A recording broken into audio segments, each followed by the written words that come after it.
جی میرا سوال یہ ہے قرآن شریف پڑھنے کا صحیح طریقہ کیا ہے؟ اچھا سوال کیا ہے کہ قرآن شریف پڑھنے کا، قرآن مجید پڑھنے کا صحیح طریقہ کیا ہے۔ تو دیکھیے، سب سے پہلے ہم عربی بھاشا کو سمجھیں۔ عربی بھاشا کو ہم سمجھیں گے، گرامر سمجھیں گے تو ہمیں قرآن کا صحیح مقصد، صحیح مفہوم معلوم پڑے گا۔ اور اگر اتنا وقت نہ ہو، دیکھیے قرآن شریف پڑھنے کی کوئی عمر نہیں ہے، یاد رکھیں، بڑھاپے میں بھی انسان پڑھ سکتا ہے۔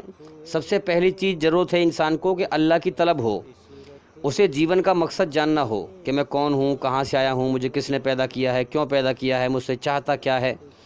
اللہ کی پیاس ہو، اس کے بعد انسان قرآن کو پڑھے گا اور اپنی بھاشا میں سمجھیں۔ جو جس بھاشا کا بھی ہے اس بھاشا میں انشاءاللہ قرآن مجید کا ٹرانسلیشن ہندی میں ارتھ، یعنی اس بھاشا میں ارتھ موجود ہے۔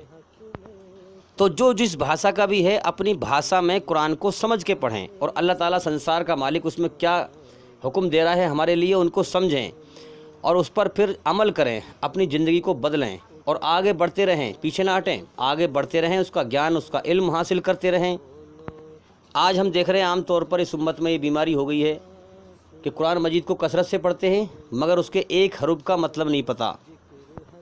تو اپنی طرف سے ثواب کی نیت بنا کر کے، اپنی مرضی کا دین بنا کر کے اسے پڑھ رہے ہیں بنا سمجھے، تو میرے بھائی ایسے ہدایت نہیں ملتی۔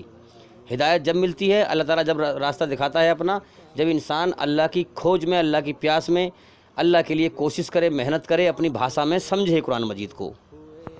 تو یہ آسان طریقہ ہے، اگر آپ عربی نہ سمجھ سکیں تو آپ قرآن مجید کا ٹرانسلیشن پڑھیں، اپنی بھاشا میں پڑھیں اور سمجھیں، اور ہمارے چینل کے اندر جا کر کے ایک ایک کر کے سبھی ویڈیو دیکھیں اور سنیں، کیونکہ ہمارے چینل کے اندر قرآن اور حدیث کا ہی خلاصہ ہے، اسی کا گیان ہے۔ امید کرتا ہوں کہ سوال کا جواب ہو گیا، اور بھی انشاءاللہ زندگی رہی تو پھر ملاقات ہوگی۔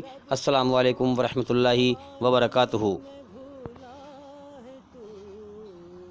اور طاقت کے بوتے پہ پھولا ہے تو، جب جوانی ڈھلے گی